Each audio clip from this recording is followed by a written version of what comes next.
不到2周前，索尼最新的財報才剛剛確認，他們當時為了對抗微軟收購動視暴雪，火急火燎花了36億美元收購的 Bungie， 如今已經變成了賬面上面賠了7個多億美元的賠錢貨。可是讓我沒有想到的是，就在這份財報發布僅1周之後，索尼再度宣布了 PSN 會員價格的上漲，速度堪比光速。在這個節點宣布漲價，它的性質其實非常的清晰，那就是一家因為自己決策失誤而導致成本高企的遊戲公司再一次把手伸向了它最穩定的資產，也就是那批被平台生態深度綁定、短期內無處可去的忠實鎖粉。表面上看，它只是針對新玩家進行了漲價，但它的目的就是為了防止老玩家的退訂。而這種只能看到短期利益的杀熟行為，索尼到底還能做幾次呢？這還沒完啊！PlayStation Studios 的 CEO Herman Host 在近期的內部全員會議上證實了一個之前的傳言，那就是索尼第一方單人敘事的遊戲將不再移植 PC， 重新回歸主機獨佔。這個消息被許多 PlayStation 的粉絲解讀為索尼終於想通了，找回了初心，仿佛只要把遊戲鎖回 PS5， 那些曾經 PlayStation 輝煌的日子便會自然重現。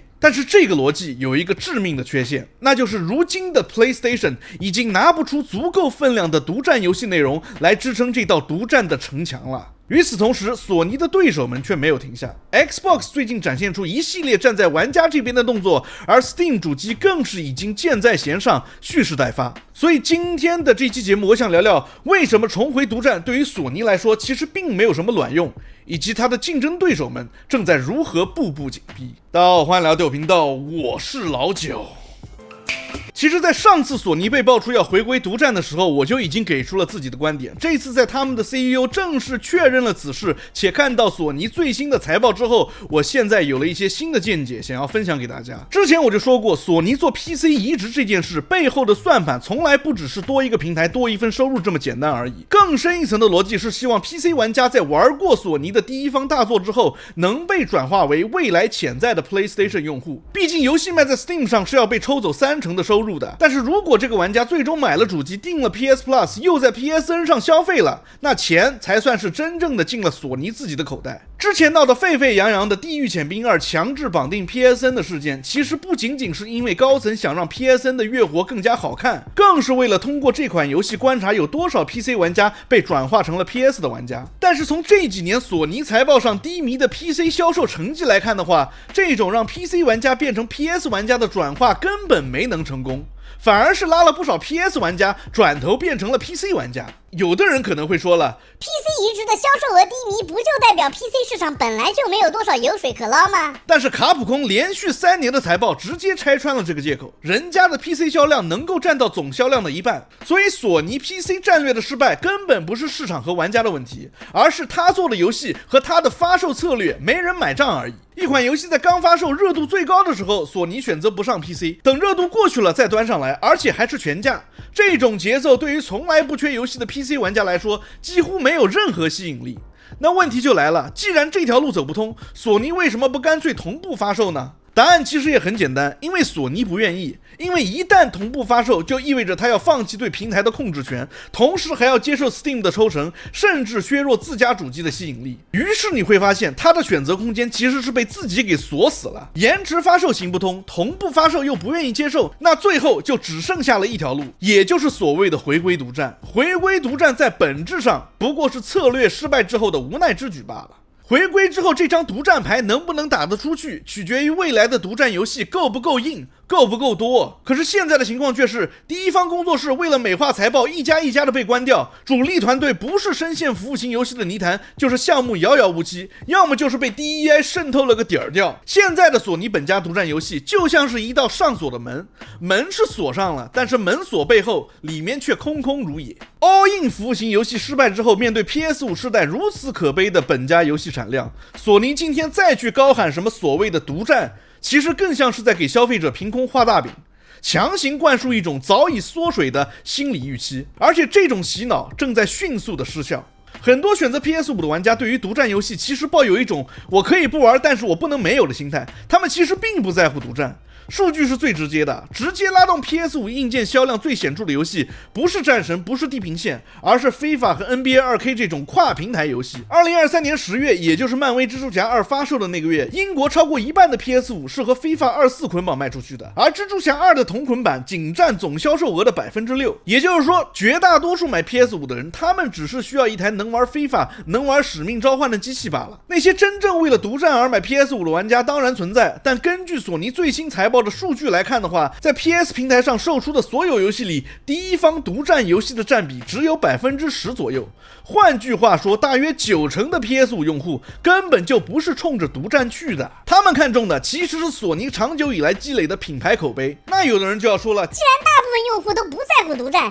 那索尼本家遊戏爛就爛了，反正核心玩家也就只有 10%， 也沒有什麼影響吧。我感覺啊，索尼这幾年對服務型遊戲的瘋狂豪賭，就是建立在這種錯誤的想法之上的。然而事實卻恰恰相反，休閒玩家不會自己做功課研究該買哪台主機，他們買 PlayStation 靠的是朋友推薦，是網上的風評，還有那種大家都在玩的氛圍感。而這種氛圍感恰恰是那 10% 的核心玩家制造出來的，是少數玩家定義了這個平台值不值得買，然後多數人才跟着這個判斷掏了錢而已。那為什麼要說獨佔救不了索尼呢？因為索尼現在的獨佔遊戲不夠多，也不夠好。當索尼的獨佔遊戲策略走向空心化，核心玩家開始倒戈，這也意味着索尼親手斬斷了給 PlayStation 這個品牌源源不斷輸送口碑的根基。而這一切都是他在本世代服務型遊戲的豪賭上浪費了大量時間和資源之後自己種下的惡果。雖然說像金剛狼這樣讓人期待的獨佔遊戲還是有幾個的，可是如今的這一點好感與優勢也正在被索尼用一次次漲價、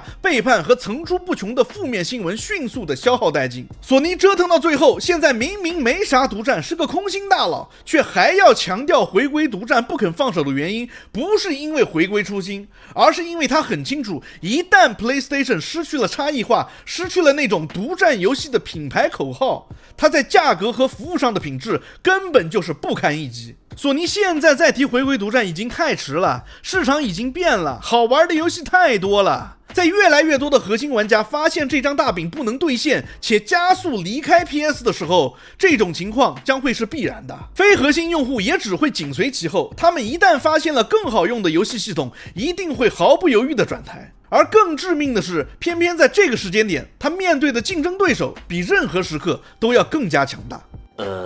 PlayStation 的對手毫無疑問只有兩家，一個是老對手 Xbox， 一個是新對手 Steam。先來說說 Xbox。說到 Xbox 啊，我得先坦白一件事，在之前那期聊 Xbox 高層大換血的視頻裡，我對新任 CEO 阿莎沙瑪是相當的不看好。一個 AI 背景空降的科技高管，遊戲履歷一片空白，上任之後的第一波操作還翻了車，加上那3條聽君一席話如聽一席話的上任承諾，我當時的判斷是，這個人要麼不懂遊戲，要麼根本沒打算認真做遊戲。但是我得承認，阿莎上任之後做的幾件事情，說實話是讓我有點意外的。這進一步證明了，只有存在競爭的市場才是對消費者最有利的市場。阿莎先是把使命召喚從 XGPU 裡面給拿掉了，然後價格也從$30降低到了$23。如果說看到這裡你還覺得這不過是先從20漲到30，再從30降到23的定價套路，那麼下面這一條 Xbox 的決定可以說是讓我對這個新 CEO 確實有點刮目相看了。上一期聊 Xbox 的視頻裡，我說微軟大概率就是想把 Xbox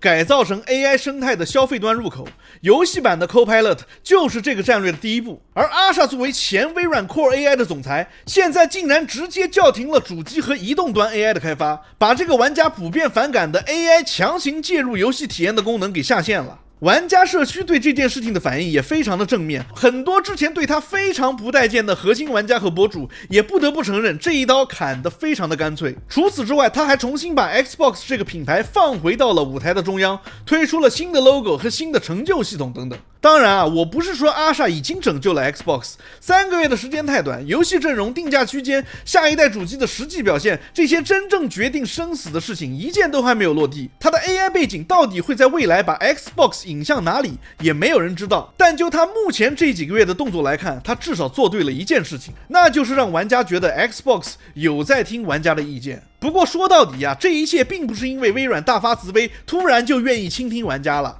而是因為他們必須要這麼做了。他們再和玩家對着幹的話，就真的要死翹翹了。Xbox 的市場份額已經跌無可跌 ，Game Pass 的訂閱增長陷入停滯，再不拿出點真正站在玩家這邊的動作，這個品牌恐怕真的就完了。他們這麼做是因為競爭的壓力，而不是良心發洩。索尼這幾年之所以能這麼放肆，漲價漲得理直氣壯，說砍工作室就砍工作室，根子上就是因為他的對手已經不夠強了。而現在這個局面正在開始鬆動。而另一邊的 Steam 可以說是更加強勢，很多人啊喜歡拿 Steam 主機的機能說事，但是其實就像索尼大部分玩家都是 FIFA 和 NBA 2K 的玩家一樣，很多玩家其實並不在乎一台遊戲机有多強，更何況有了 SteamOS 的優化加持與 PS5 相當的性能表現，這其實就已經足夠了。別說什麼反作弊不支持 ，EA 已經開始研發 Linux 版本的反作弊系統了，而其他廠商也只會越來越快的跟進。說到聯機啊，在主機上聯機竟然還要多花一份額外的錢，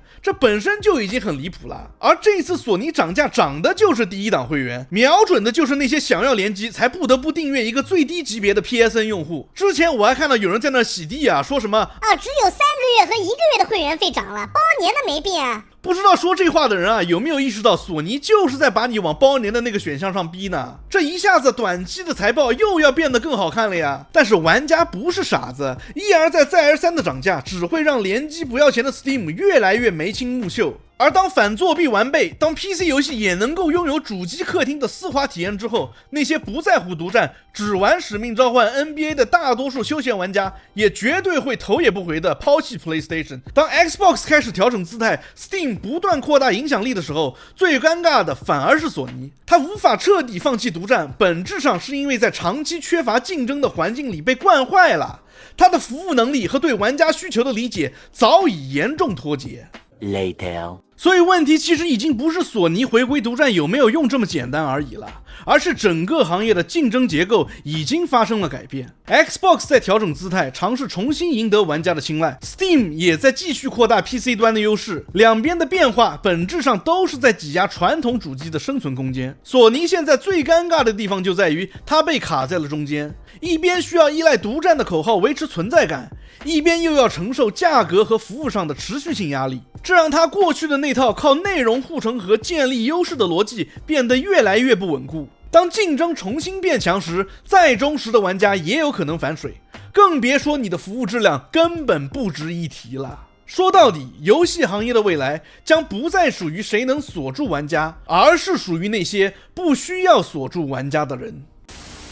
Anyways， 歡迎收看這個頻道，感謝大家的陪伴。如果你有對索尼的看法，歡迎在評論區分享，也別忘了訂閱、關注、點讚、收藏。我們下期見 ，peace。這特好 I don't give a damn。我天，我覺得我是幫你省了100萬，天哪，特好特好，你看你自己看。